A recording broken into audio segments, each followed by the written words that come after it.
Les amis, nous sommes ensemble pour faire une grosse course au MVP, c'est la fin de l'année, et on voulait s'arrêter une première fois après un gros quart de saison pour discuter des meilleurs joueurs de la saison, et sachant qu'il y en a énormément. Erwan, on va parler de 7 joueurs qui performent, que ce soit collectivement ou individuellement. Et ouais, on vit une course au MVP. Alors, c'est que le début, tu l'as dit, c'est le premier quart de la saison. Mais Dieu que la course va être intense.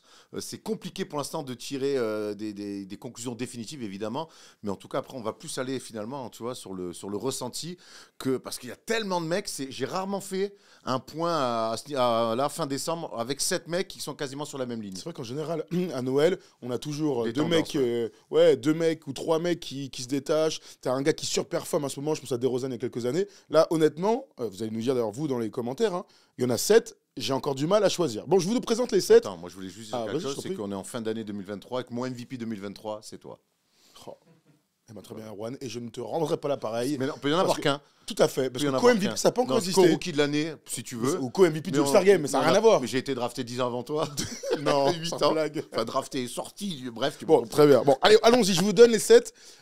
Bien sûr, vous nous dites si on a manqué certains joueurs. Bon, je pense pas, parce qu'on a pris 7 que mais. Et surtout, vous nous donnez vos classements. Hein, tu vois, le top 5, dans l'ordre que vous voulez, puisque ça va être difficile de les départager. Alors, les voici, les voilà. Ils sont 7 et ils s'appellent Nikola Jokic. Évidemment. Bien sûr, double MVP. Yannis Antetokounmpo. Luka Doncic. Évidemment. Shai Gilgeous-Alexander. Évidemment. Jason Tatum. Évidemment. Et on a mis LeBron James aussi. Eh oui, c'est bien. Il faut le mettre. Il faut le mettre. Et je termine avec le MVP en titre, c'est Joel Embiid. Tu veux commencer par qui? J'ai pas envie que tu me donnes qui est ton MVP. J'ai envie que tu me dises par qui on commence. C'est pas pareil. Ça m'arrange. J'ai envie qu'on commence par le dernier que tu as cité, qui est le MVP en Eh titre. ben, très bien. Parce que c'est toujours intéressant aussi d'analyser comment on digère un titre de MVP. Un premier titre de MVP. Un premier titre de MVP. En général, ces derniers temps, surtout pour les Européens, ça se passait pas trop mal. On se souvient que Nikola Jokic l'avait fait 2 fois d'affilée. Yannis aussi. Et Yannis aussi. Et je trouve que Joel Embiid est sur le même chemin. On sait qu'il y a eu les 2 fois où il finit 2e, il avait fait un peu du ouin-ouin, je serai jamais MVP, tout ça. Maintenant qu'il est MVP, on a l'impression que c'est quelque chose d'acquis pour lui, qui joue presque un petit peu plus libéré, ou en tout cas pour des raisons encore plus collectives, et ça le rend meilleur. Et les stats, elles sont fantastiques. Il est MVP l'année dernière, il est, j'allais dire loin. Non, ouais. Mais en tout cas, il n'est pas sur des stats comme celle-là. Eh ben, écoute, il est encore meilleur que l'année dernière. Voici les stats de Joel Embiid. Donc, il est à 34,2 points. Au moment où on tourne, nous ne sommes pas en direct, je te vois venir, mon petit. 34,2 points, 11,7 rebonds, 1,9 blocs, 53% au tir. Philly est à 18,7 au moment où on tourne. Et ce que vous voyez là en vert juste en dessous, c'est donc son classement par rapport à tous les autres en NBA. Il est donc premier scoreur de NBA pour la 2e année consécutive pour l'instant. L'année dernière, c'était 33, c'est ça dont tu parlais. Et il est à plus de 34 maintenant, avec une domination sans partage. Au moment où on tourne, il sort d'une semaine exceptionnelle où sur les 4 derniers matchs, il n'a pas joué les 4e quart-temps. Sous-entendu, il a démoli l'équipe adverse au point d'être mis au repos sur la fin du match. Et on va parler d'autres gens, mais c'est vrai que sur la domination au sens propre du terme qu'on entend, domination NBA, physique, je martyrise les joueurs et je les martyrise aussi parce qu'il y a zéro... On sent que quand il est chaud, personne ne peut défendre sur lui. Il y a évidemment le post-up, mais on le voit surtout même sur des tirs à mi-distance, sur de la création. On retrouve cette panoplie. En même temps, il n'y a pas de raison qu'on ne retrouve pas ça, mais il donne vraiment encore ces images d'être inarrêtable. Et c'est lui qui choisit ses armes. Le post-up, mi-distance, 3 points. Il fait ce qu'il veut et puis il impacte le jeu, puis il impacte aussi les résultats. Et j'ai l'impression que les Sixers, qui ont perdu quand même James Harden accessoirement au cours de la saison, enfin en début de saison, eh ben, j'ai l'impression c'est au moins une meilleure équipe, quoi. Ouais, voilà. Enfin, elle n'est pas moins bonne, en tout cas, sans James Harden. Et ça c'est en grande partie grâce à Joel Embiid. Tiens, je te regarde les faits marquants, on va faire ça pour tous les joueurs. Donc, je vous parlais des 0 minutes disputées dans le 4e quart-temps sur les 4 derniers matchs. Les stats, elles sont sur la dernière ligne, là, 38 points de moyenne, 12,5 rebonds, 1,8 blocs, 38 points de moyenne sur 3 quart-temps. Bon, bah, c'est plutôt pas mal. Les 11 matchs consécutifs à 30 points ou plus. Alors, je suis sûr que la série va continuer, hein, parce qu'il est totalement inarrêtable. Et donc, 11 matchs consécutifs à 30 points ou plus. Erwan, tu viens de le dire. Franchement, il est totalement inarrêtable. Et tu voulais le mettre en corrélation avec les résultats collectifs. Ça va être le cas pour tous les joueurs. Joel Embiid va très bien d'un point de vue individuel. Il enchaîne les matchs. On sait parfois il a raté des games, même l'année dernière. D'ailleurs, on rappelle la règle qu'a mis en place la NBA. Il faut jouer 66 matchs pour être éligible pour ces trophées. Donc pour l'instant, tout va bien. Il enchaîne les games. Il domine tous les soirs. Et donc, tu le disais, les Sixers vont super bien. Au moment où on parle, ils sont 3e avec un bilan de 18-7, 72% de victoire. Bon, bah oui, c'est un MVP en puissance, encore une fois. Hein. C'est un MVP en puissance, clairement, je trouve qu'il progresse encore. C'est ça qui m'a. Ah, tu trouves c'est ça qui me Pas regarde. tant son niveau de jeu, juste dans Non, la il progresse pas ouais. techniquement, parce qu'aujourd'hui, ces mecs-là, ils ont plus. Je trouve qu'il progresse dans le leadership, je trouve qu'il progresse dans l'attitude. Je le sens serein, Joel Embiid. Je l'ai rarement vu aussi bien dans ses pompes. Évidemment, il n'a pas progressé dans le dribble ou dans l'adresse, parce que ça, ces mecs sont déjà dans leur prime. Ah, mais pour Yanis, tu vois, on pourrait attendre de la progression technique ici ou là, tu vois. Certes, mais lui, en tout cas, je trouve que je le trouve. Il a progressé dans son leadership, et c'est là qu'on va surtout l'attendre. D'ailleurs, tous les joueurs dont on va parler, c'est surtout les progressions, c'est comment j'emmène les gens avec moi, parce qu'individuellement, c'est déjà des joueurs incroyables. Non, il fait kiffer à voir, et surtout, je trouve que l'année dernière, les Sixers avaient déjà un rôle d'outsider avec beaucoup d'interrogations. Ouais, mais est-ce qu'en playoff, on va pouvoir ci, est-ce qu'en playoff, va y avoir ça? Là, je trouve que cette année, ils ont aussi un rôle d'outsider, mais j'ai beaucoup plus de certitude sur le visage que pourrait avoir cette équipe en playoff. Je sais pas si ça te fait la même chose. J'irai pas jusque-là. Pour moi, il y a encore un écart avec les meilleurs. Donc, du coup, le truc de James Harden, c'est qu'on avait tous la certitude qu'à un moment donné, ça allait capoter. Bon, ça a capoté sur une fin de série face à Boston. Joel Embiid, je demande encore le grand run de playoff. Donc, il se prépare pour avoir les certitudes au moment. Le style de jeu a changé quand même. Hein. Ah, mais ça, complètement. Et ce qui va dans le sens des certitudes pour les Sixers, c'est que lui enchaîne les matchs, je l'ai dit tout à l'heure, est très fort, a progressé. Tu parlais de joueurs de qualité individuelle, bah, il est meilleur, sa meilleure saison à la passe. Donc il a progressé aussi dans je laisse les autres s'éclater dans un système qui me convient mieux. Donc beaucoup de crédit à Nick Nurse. Il a 6 passes de moyenne cette saison en carrière, il a 3-6. Bah oui, c'est énorme pour un pivot. Bon, après, il y a Nikola Jokic qui n'a aucun sens aussi, mais il a 6 passes de moyenne, donc c'est énorme. Donc tu as raison, il y a une progression individuelle et collective dans les certitudes qui pourront t'amener à un moment donné à faire le grand run de playoff. Qu'on attend tous pour les Sixers. Et puis voilà, puis autour de lui, Tyrese Maxey qui a pris cette place de numéro 2 après le départ du James Harden, qui remplit plutôt très très bien les cases. Et puis derrière, il y a tous ces soldats-là. Tobias Harris qui est redevenu un poste 3, là aussi ça a l'air dû convenir. Et puis derrière, ils ont retrouvé Bébert Covington, ils ont retrouvé, ils ont un Nicolas Batum qui est bien saignant. Ils ont, comme il s'appelle, Kelly Oubre qui va bien. Voilà, ils ont pas mal de joueurs interchangeables qui peuvent défendre, qui peuvent mettre des paniers, qui peuvent courir. Et je trouve l'équipe avec de la profondeur et très cohérente autour de Joel Embiid. Bon, très bien pour la candidature de Joel Embiid qui se dirige naturellement vers un doublé. Le problème, c'est que la concurrence, elle est dingo. L'homme de la semaine au moment où on parle, c'est Giannis Antetokounmpo. On en a parlé tout à l'heure vite fait. Le Greek Freak qui...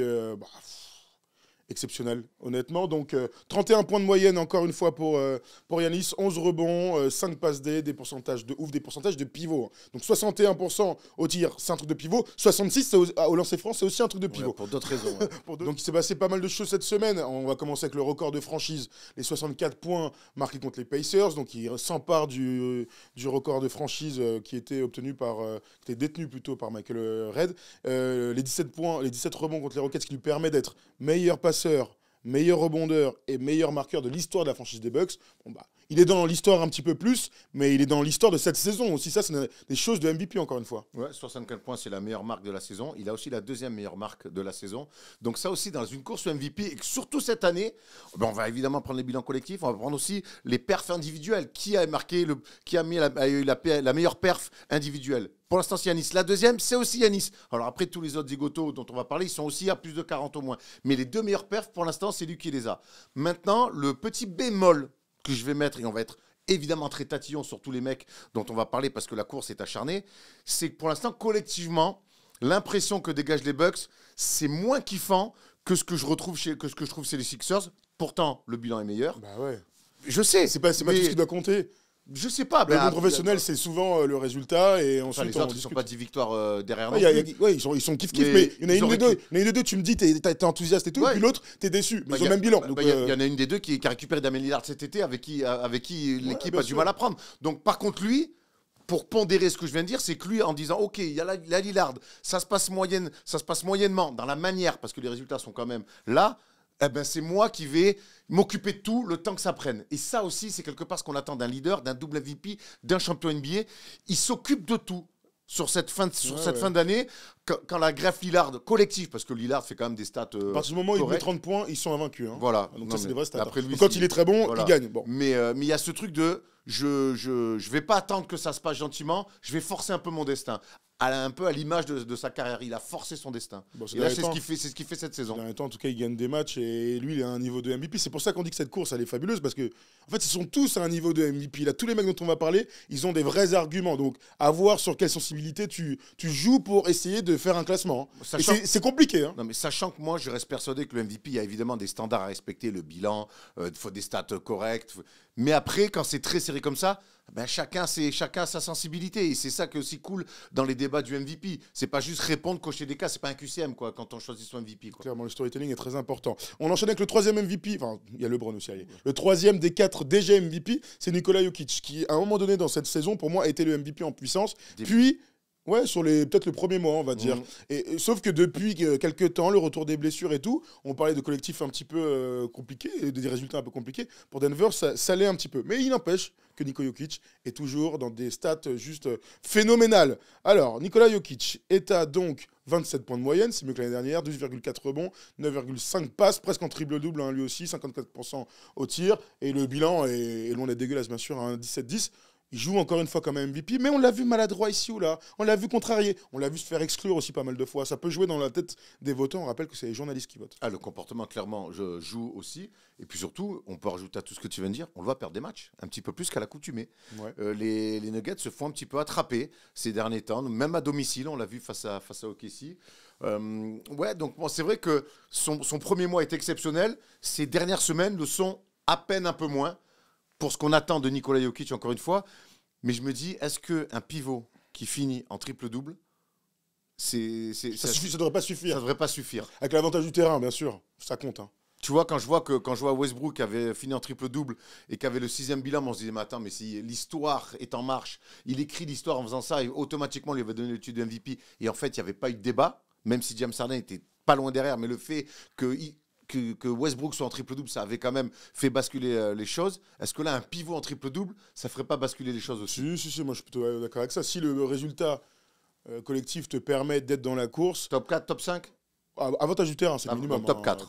Toujours. Et oui, s'il est en triple-double, je pense que c'est un truc en plus. Ou alors, il y a un mec qui a 36 points par match. Et on sait que être meilleur scoreur sur des records et tout, ça compte énormément. Ou alors, il y a une autre équipe qui est à 70 victoires. Tu vois, vraiment une marque symbolique. Je te rejoins complètement. Je te mets quelques faits marquants quand même parce que, bon, quand tu parlais de triple-double, c'est incroyable. Hein. Il est le premier joueur de l'histoire à réussir au moins 10 triple-doubles sur 7 saisons différentes. Alors, ça, il abuse. Et donc, on vous a aussi mis les exclusions, on en a parlé tout à l'heure. Bon, il est juste exceptionnel. Est-ce que, et c'est pas la même question, est-ce que pour toi, c'est toujours le meilleur joueur du monde ? C'est ce qu'on s'était dit cet été, c'était normal après le titre ? Moi, sur son début de saison, je vais dire oui quand même, parce que c'est le champion titre et honnêtement, c'est une question à laquelle on pourrait répondre différemment chaque mois en NBA. Donc, moi, je vais essayer de rester cohérent. En tout cas, c'est jamais simple dans le métier qu'on fait. Mais là, pour le coup, je vais essayer de rester. Oui, je vais rester sur Nikola Jokic parce qu'il est champion NBA et qu'on a encore quand même l'image de ce run de playoff où il a marché quand même sur tout le monde. Oui, d'accord.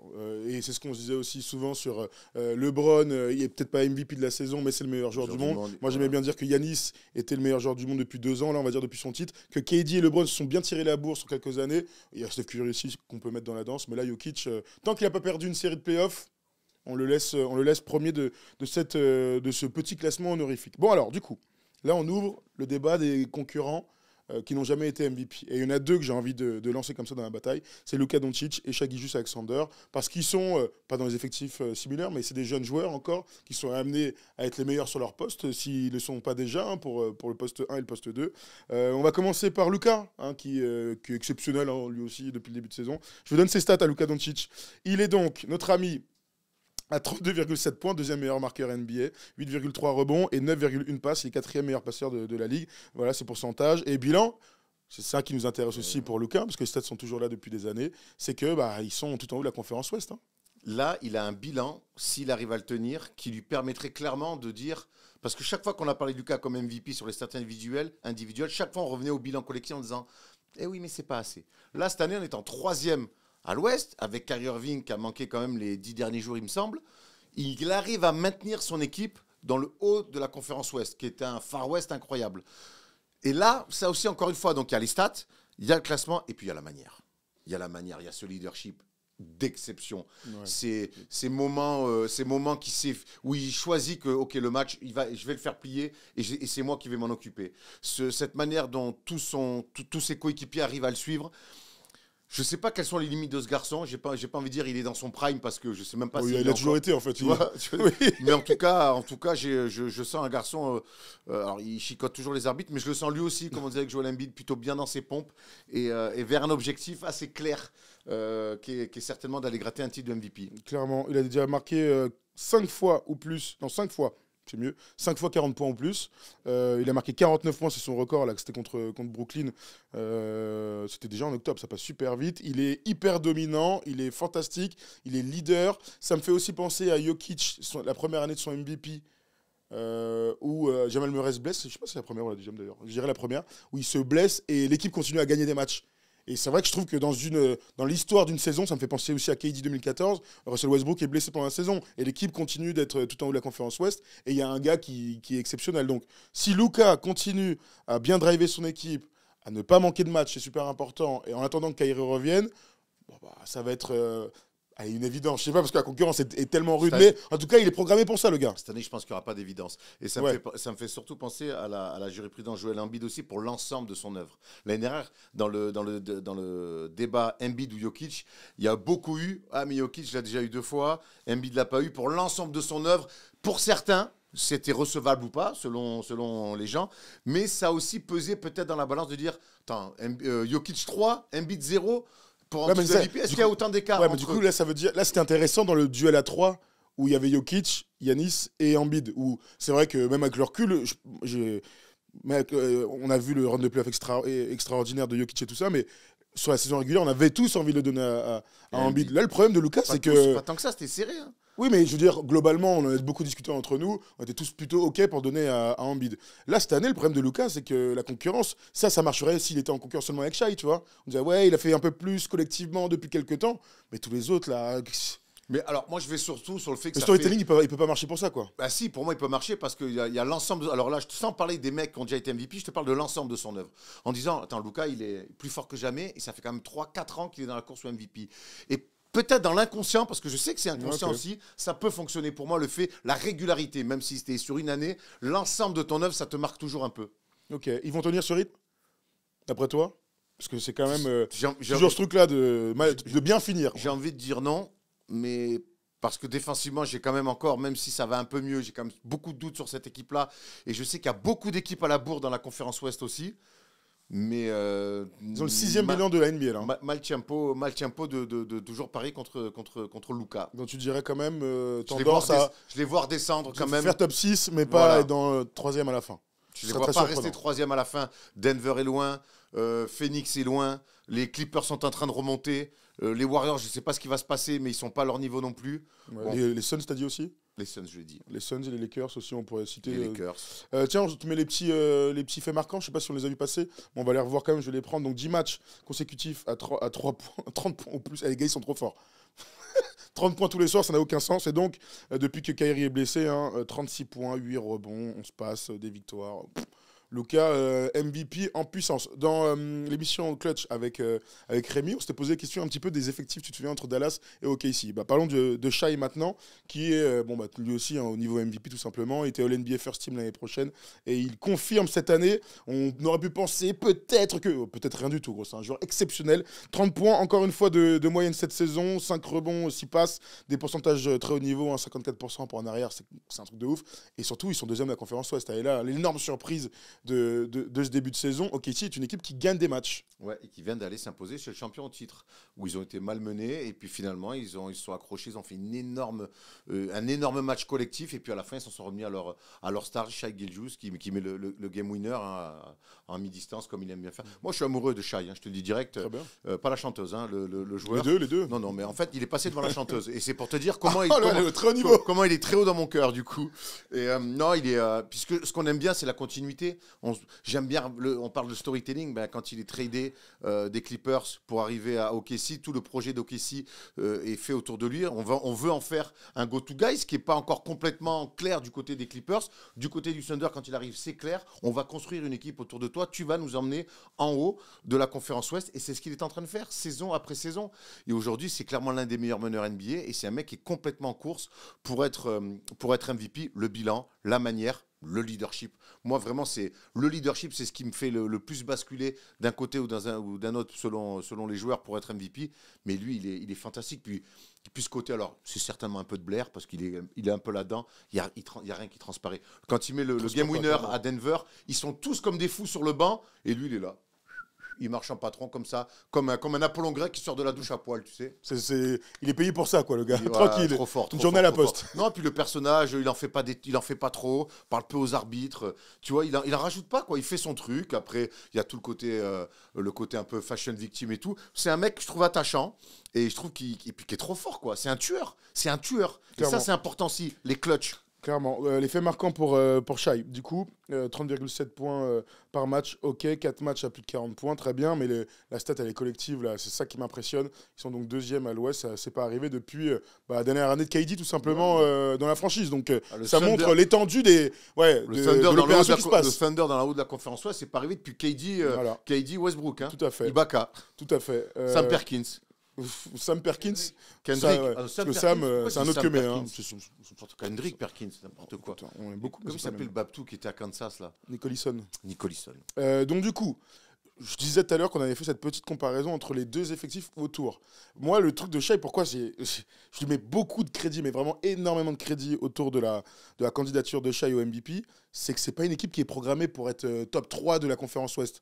Même si l'équipe de Dallas n'est pas non plus programmée pour être top 4. J'ai l'impression que eux, ils ont quand même une espèce de force collective. Ça vient sûrement du coach, à Marc Daigneault, sans aucun doute, pour persévérer et continuer à être top 4 à la fin de l'année. Et si cette équipe est top 4, Shai, sa candidature, elle prend énormément de sens par rapport à d'autres joueurs et d'autres équipes qu'on a déjà vues à ce niveau-là. Donc le crédit de casser le plafond, là, il est énorme d'après moi par rapport aux autres. J'entends, ça se tient. Après, moi, je pense qu'aujourd'hui, l'équipe d'OKC, elle est plus forte parce que déjà, collectivement, ils ont un autre vécu, ils sont en avance, mais parce qu'aussi, il y a des joueurs qui sont en train d'exploser dont on n'a pas encore la vie finale, tu vois. Il y a des mecs, il y a des jeunes joueurs, beaucoup dans cette équipe, qui sont en train d'exploser et on n'a pas encore, on sait que ça va être des bons joueurs, mais on ne sait pas encore à quel niveau ça va être. Donc, c'est pour ça peut-être que tu penses qu'à Dallas, il y a des mecs déjà un peu plus établis, qu'on connaît depuis un peu plus longtemps. Mais moi, je pense que cette équipe-là, de la manière dont elle bosse, le coach installé, la superstar, les joueurs autour qui sont en train de s'affirmer, Chet Holmgren, qui change quand même énormément les choses. J'ai envie de te dire que cette équipe, dans 3 ans, 4 ans, dans les 4 prochaines années, il y a moyen qu'elle ait un shot pour être champion NBA. Au moins une finale, quoi. Retourner en finale pour OKC.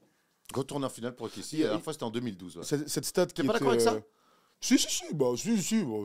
Dans les 4 prochaines années, c'est pas le hot tech de l'année. Oui, ils sont troisième, tout se passe bien, ils ont une superstar.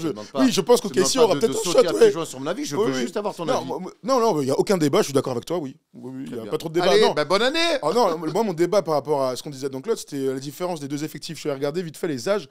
Je disais que pour moi, je mettais plus de crédit à Shai et à ce que font OKC par rapport à ce que faisait Dallas dans ce début de saison. Ils ont à peu près le même bilan, ça se passe bien dans les deux cas, etc. C'est juste que, toujours pareil, tu es programmé à. Quand Dallas va pas au play-in l'année dernière, c'est une catastrophe pour la franchise. Ouais, les autres se qualifient au play-in et c'est extraordinaire. C'est parce que tu n'es pas sur les mêmes trajectoires par rapport à la franchise et par rapport à l'âge des joueurs. Regarde, je vais regarder les joueurs, là, c'est incroyable. OKC, du coup, c'est la troisième équipe la plus jeune de toute la NBA. Ils sont à 23,6 années. Bon, je ne sais pas si ça se dit comme ça, mais 23 ans de moyenne d'âge pour l'équipe. Là où les autres de Dallas, là, ils sont quand même, c'est con, donc ils sont 1, 2, 3, 4, 5, 6, 7e équipe la plus vieille. Donc 10 fois plus d'expérience dans l'effectif. C'est l'équipe la plus vieille sur 30, c'est pas non plus... Non, ils sont 23e équipe la plus jeune. Ah, d'accord, ok. Là où les autres sont 3e. Okay. Donc il y a une équipe qui se connaît le vécu, même s'il vaut ce qu'il vaut à Dallas, hein, avec Kyrie qui est arrivé et tout ça.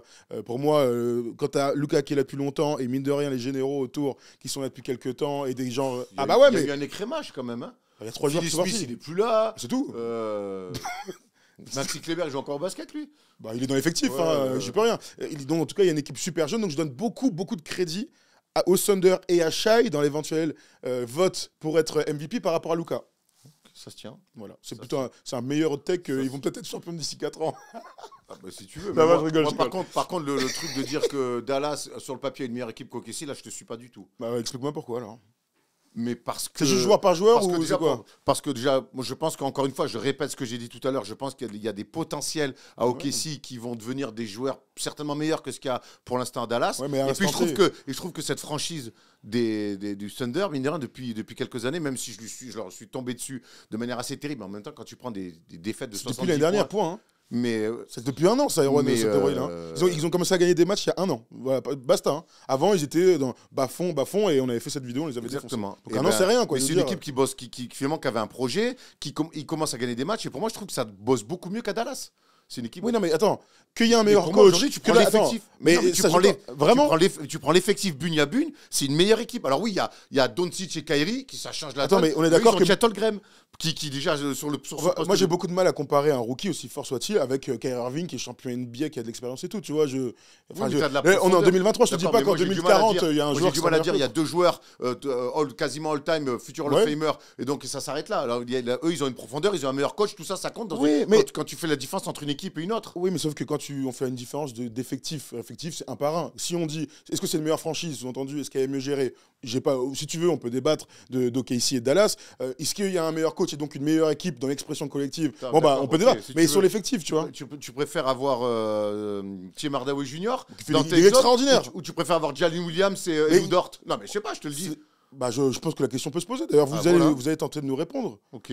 Moi, je pense quand même que sur le papier, quand je m'arrête à l'intersaison 2023, j'ai plus d'aisance à dire que Dallas a un meilleur effectif. Je ne dis pas que ça se joue de 1 à 10. Parce qu'il n'y a que des joueurs en devenir de l'autre côté. Moi, je ne dis pas que ça joue de 1 à 10 non plus, mais par contre, j'irai sur OKC. Ok, très bien. On change de joueur et on va aller sur Jason Tatum parce que c'est vrai qu'il y a une équipe qui est première de la NBA. En début de saison. Ah oui. Première équipe de la NBA du coup avec Boston, invaincus à domicile, ils sont extraordinaires encore une fois à l'heure où on parle. Et Jason Tatum, on va vous donner ses stats, il a 27 points par match dans ce début de saison, là où il était à 30 l'année dernière. Est-ce que alors je te donne les stats jusqu'au bout, regarde, 8,7 rebonds aussi, 4 passes, il est très fort Jason Tatum, 48% au tir, super bilan donc pour les Celtics. Il arrive tard là dans les joueurs que je cite, c'est normal d'après toi? Tu sais que c'est le meilleur marqueur au global de la saison. C'est celui qui a marqué le plus de points. Parce qu'il rate pas de match. Parce qu'il rate pas de match. C'est du positif. Hein. C'est du positif. Il a le meilleur bilan de la ligue. Et t'as raison, il arrive tard. Mais aujourd'hui, c'est fou. Il est avec 27,3 points par match. Il est seulement 10e meilleur scoreur de la ligue. Ce qui n'est pas une honte. Hein. Ce qui n'est pas du tout une honte. Mais par rapport à un mec comme ça, et c'est vrai que le fait qu'il soit un petit peu en deçà, alors que son équipe roule bien, que ça. Parce qu'en même temps, l'arrivée de Porzingis, il faut aussi lui filer des ballons. Et je trouve que la répartition des ballons côté Celtics, elle est parfaite. Mais c'est vrai qu'il arrive tard. Et j'ai l'impression que presque l'œuvre collective des Celtics est tellement bien aboutie que peut-être ça lui enlève quelques munitions.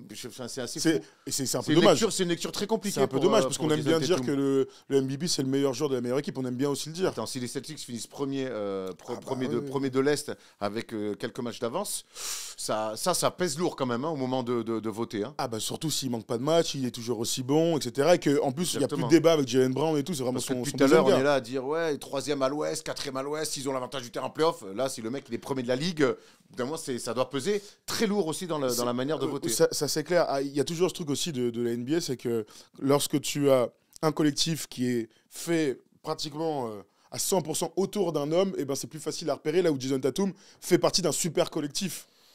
Tu vois, ça c'est une réalité. S'il y a pas, je vais pas dire si t'enlèves Luka parce que je déteste ce truc-là. De toute façon, l'équipe elle est construite comme ça. Donc oui, si t'enlèves Luka, ils sont beaucoup moins forts, il y a pas de doute. Ouais. Mais ce que je veux dire, c'est que et tu viens de le dire aussi, c'est un effectif qui est vraiment abouti aujourd'hui dans ce qu'il propose dans son basket. Mais il n'y a pas beaucoup des équipes comme ça. On pourrait dire la même chose de Denver, mais il est tellement au-dessus en termes de stats, Nikola Jokic sur ses coéquipiers qu'en fait, tu te poses pas trop la question. C'est vraiment l'MVP de son équipe. Là où c'est un super collectif. Tu peux me mettre les stats, Tom, quand même. Après, on parle d'un mec premier de la ligue avec plus de 27 points par match. Il est pas à 21, tu vois ce que je veux dire? Non, mais il s'est pas non plus sacrifié. Ah non, bien sûr. 8,7 rebonds, 4,1 passes. Les pourcentages sont très, très corrects.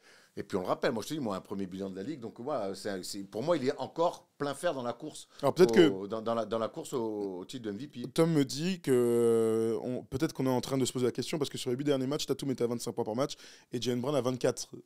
Alors où le début de saison, il y avait un plus gros écart. Ce qui est sûr, c'est qu'on se souvient que Tatum avait fait des saisons, un début moyen, une fin très bonne. Là, on sait que pour être MVP cette année, il ne faudra pas avoir de trous.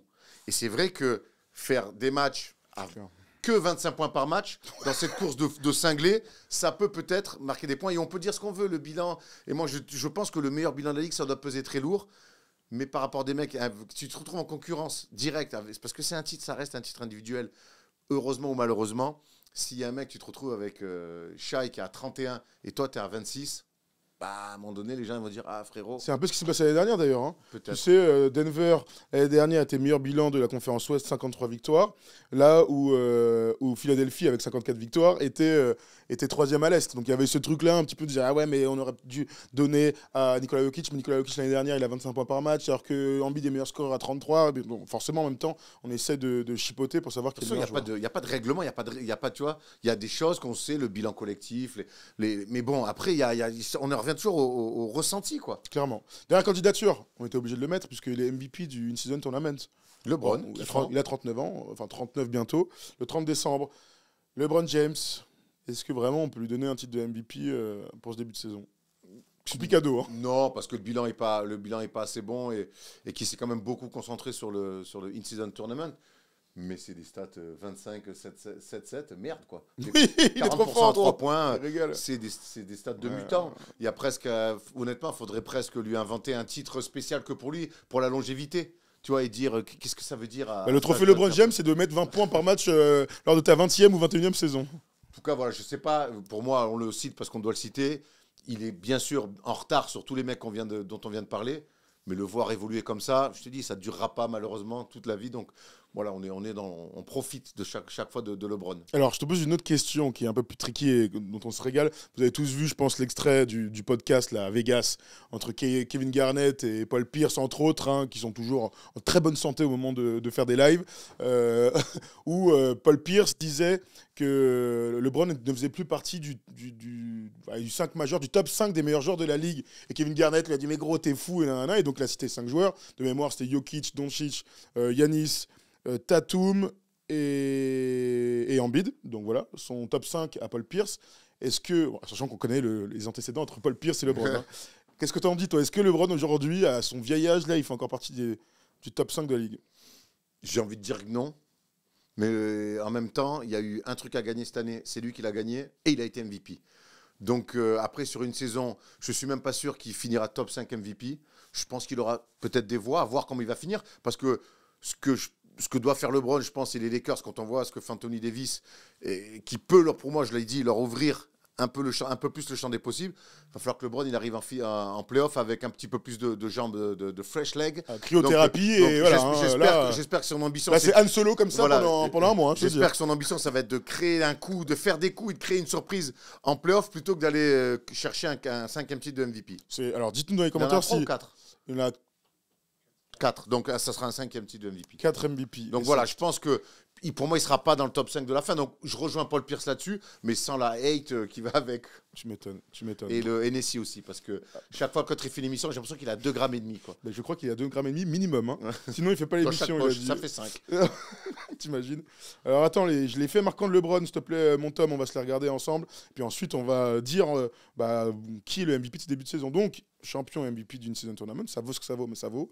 Et puis donc, 39 piges, hein, tonton. Il est donc aux Lakers, meilleur marqueur, meilleur passeur, meilleur intercepteur, meilleur pourcentage à 3 points. Ça compte pour LeBron 40% au tir. Et meilleur plus-minus. Bref, c'est le meilleur joueur de son équipe. Hein. Oui, il va avoir des moments à lui dans cette saison. Il y a eu le In-Season Tournament, la victoire, le titre de MVP. Il va y avoir les 40 000 points qui va passer. Il va avoir ces moments.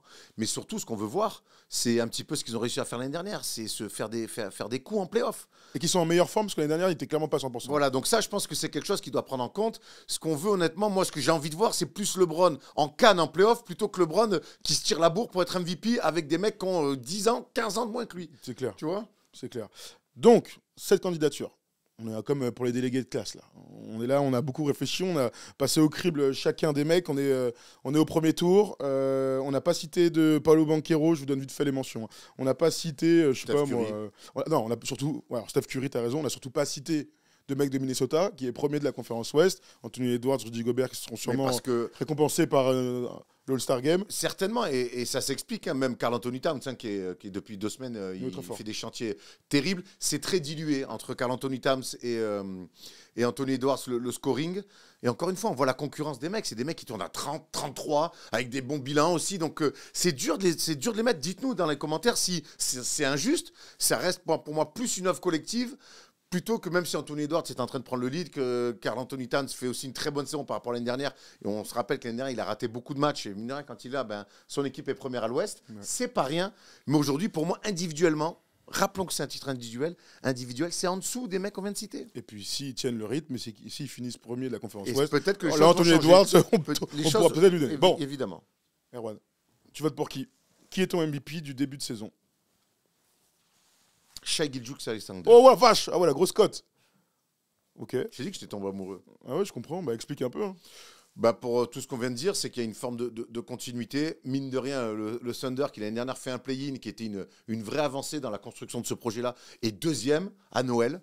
Au moment où on enregistre, en tout cas, est deuxième de la conférence Ouest, avec la manière. Alors, je te dis ça parce que ce week-end, je l'ai vu aussi mettre le game winner face à Denver, chez le champion en titre, où je les ai trouvés sereins. Je les ai trouvés. On vient ici pour faire passer un message. On vient ici pour dire qu'on n'est plus une équipe en construction. On vient aussi pour montrer qu'on fait partie du gratin qui veulent aller loin en play-off. Et ça, j'ai trouvé kiffant. Donc, il y a toute une continuité. Il y a la manière, il y a les résultats. Et puis, il y a ce leadership incroyable avec cette manière d'être toujours impassible. Moi, j'ai envie de dire Shai. Mais bon, ça se joue à pas grand-chose. Hein. C'est Shai ou Luka pour moi. Sportif de l'année au Canada, on nous dit. Luka, il le sera pas, ça. Ouais. Il sera en Slovénie. Et ça, Shai, il le sera pas non plus. En Slovénie, attention, il y a de la concurrence. Pour moi, c'était Shai. Mettre un mec du ping-pong, on va rien comprendre. Ouais, du vélo. Non, du ping-pong. Pour moi, c'était Première nation mondiale. Pour moi, c'était Shai ou Luka. Et là, alors, ce qui peut aller dans son sens, c'est qu'il y a eu un match entre les deux.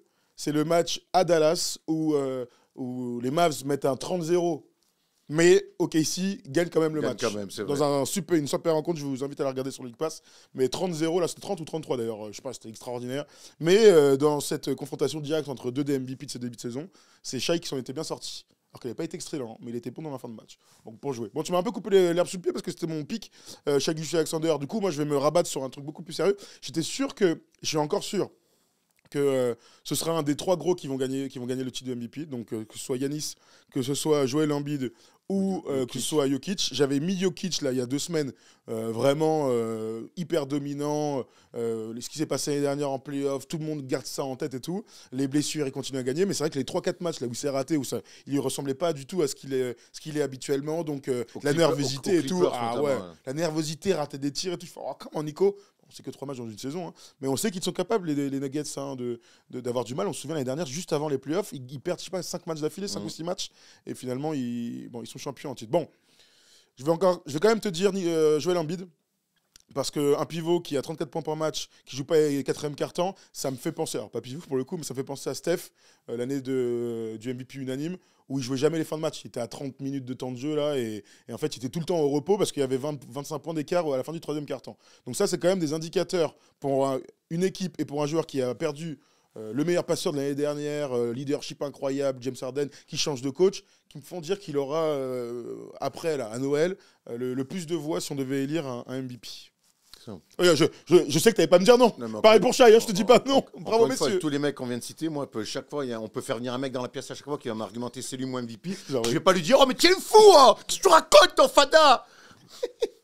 Tu peux pas, donc voilà. Clair. Mais ouais, Embiid, moi, Embiid, en fait, j'ai envie de faire une comparaison. Là, quand tu me dis qu'il joue pas les 4e quart-temps, c'est quasiment des chiffres à la Will Chamberlain. Un peu, ouais. 38 pas par match sur 3 quarts-temps, ça n'a aucun sens. Hein. Tu vois? Ça n'a aucun sens. C'est des stats à la Will Chamberlain, c'est pas rien, quoi. On a eu un mec qui a fait des triples-doubles sur 3 saisons d'affilée, qui a effacé, entre guillemets, qui a fait oublier presque Oscar Robertson. Et c'est des mecs qui ont marqué l'histoire dans ces années-là. Là, pour moi, ce qui est en train de faire Embiid dans la domination et dans les chiffres, on se rapproche de Will Chamberlain. On ne pourra jamais dépasser Wilt Chamberlain sur certaines choses, mais déjà se rapprocher de Wilt, c'est un délire en soi. Oui, d'accord. Les dernières mentions que je voulais citer. KD aux Suns, malgré un bilan de 14-12, ça va encore 14-12, ils sont 10e à l'Ouest. Il est extraordinaire depuis le début de saison, KD. On peut citer De'Aaron Fox, qui est magnifique, 5e à l'Ouest et à 30 points par match. On pourrait citer les joueurs des Clippers, mais pour l'instant, ils sont tous à peu près à égalité, donc difficile d'en faire ressortir un. Les Pelicans, ok, on a parlé vite fait de Steph Curry en disant que bon, bah, le bilan ne permettait pas, mais qu'individuellement il était toujours aussi bon. Et puis, il a des coéquipiers qui font rien pour aussi. Hein. Ça, c'est clair. Jalen Brunson, Paul Banchero, voilà, écoute, hein, on a fait à peu près le tour sur les joueurs. Je voulais qu'on finisse quand même sur les pics des mecs là en face. Là. Pollux, c'est qui ton MVP de début de saison? Attends que j'allume le micro. Le pic de début de saison, moi je mets Joel Embiid. Joel Embiid pour toi. Et je regardais une stat là avec Tom. Sur 36 minutes, il est à plus de 36 points de moyenne, Joel Embiid. Ouais, vous rapporté à 36 minutes. Rapporté à 36, ça montre un petit peu, surtout pour les gens qui ne jouent pas beaucoup, pour voir la production qu'il pourrait avoir. Oui, bon joueur, Joel Embiid. Tom? Joel Embiid également. Et vous n'avez pas parlé de Tyrese Haliburton. On aurait pu parler de Tyrese Haliburton, c'est vrai, t'as raison. C'est une vraie mention. Finaliste du Incident Tournament et puis surtout un niveau extraordinaire. Ilan, c'est qui ton MVP de début de saison? C'est pas une question piège, il vient de me dire Pierre-Emerick Aubameyang, en tant que fan de l'OM. Make sense. Belle passe hier. Make sense for me. Ouais, mais il a fait une belle passe juste avant, il avait vendangé. C'était pas hier, d'ailleurs, c'était il y a 10 jours, Thomas. C'était il y a 10 jours, excusez-moi. Donc, beaucoup de Joel Embiid ici, Shai pour Erwan. Vous nous dites dans les commentaires, vous, ce que vous en pensez. Il n'y a aucune mauvaise réponse, encore une fois, mais c'est bien si vous mettez un petit 2-3 lignes pour nous expliquer pourquoi. Ce qui est fou, c'est que je viens de dire Shai, en même temps, tu n'as pas dit Embiid quand même et tout. Si j'avais dit Embiid, je dirais, mais Shai, c'est ça qui est fou. Et Luka, on est 4 à avoir parlé, personne n'a dit Luka, c'est... Non, mais Luka mérite largement. Mais c'est vraiment une course où il y a on aime bien dire qu'il y a plein de gens qui font des saisons de MVP, il y a qu'à s'en l'élu. Bon, voilà, c'est juste que l'éventail est hyper large. Et on est qu'en décembre. Et il y aura des baisses de tension. Hein. On sait qu'ils vont ils vont pas tous être 7. Il y aura aussi des pics de forme. Tu vois, il y aura des mecs qui vont enchaîner des perfs. Alors, si tu veux citer un mec comme ça à la volée qu'on n'a pas cité aujourd'hui, enfin dans les 7, hein, est-ce que tu vois un mec qui pourrait revenir dans la course? Ah, elle est pas cadeau celle-là. Hein. Steph Curry. Ah ouais, vache. Steph Curry. Parce que ça peut aller vite. Ou alors, il y a à voir Kawhi et Paul George. Kawhi étant fini l'année. Bien d'ailleurs, à ton tech de la dernière fois. Je pense qu'il ne gagnera jamais un titre. Non, le gars, il remplit l'enchaîne des matchs. Tu sais, ce qui est fou, c'est que moi, je regardais tous les matchs des Clippers. Je faisais, putain, il joue en marchand. On a fait la vidéo. Je dis, est-ce qu'il peut encore faire gagner? Depuis, il fait que des matchs à 30 pions. Il enchaîne 5 ou 6 matchs à 30 pions, dont un 41. Et, non, mais pas malédiction, tant mieux. S'il faut faire des hot takes de merde pour qu'il se réveille, ben, tant mieux. Moi, j'ai envie de revoir Kawhi au top. Hein. Moi, c'est tout ce que je veux. C'est que tous les mecs en playoff, Harden, Kawhi, tous les joueurs soient en forme. Voilà, moi, le reste, ça ne m'intéresse pas. Après, que le meilleur gagne. Voilà, merci. Que le meilleur gagne, c'est mieux. Ok, très bien. On vous souhaite une bonne fin d'année ou début d'année, parce que je ne sais même pas quand est-ce qu'on va la mettre, cette vidéo. Vous avez vu, vous avez été gâtés, donc n'hésitez pas à nous donner de la force sur YouTube avec des likes, des commentaires, et puis surtout des cœurs à Erwan, comme toujours, hein, parce que le Père Noël a été... On m'a oublié, comme d'habitude. Charbon et des mandarines. Stat. Ouais. Allez, bonne année, salut.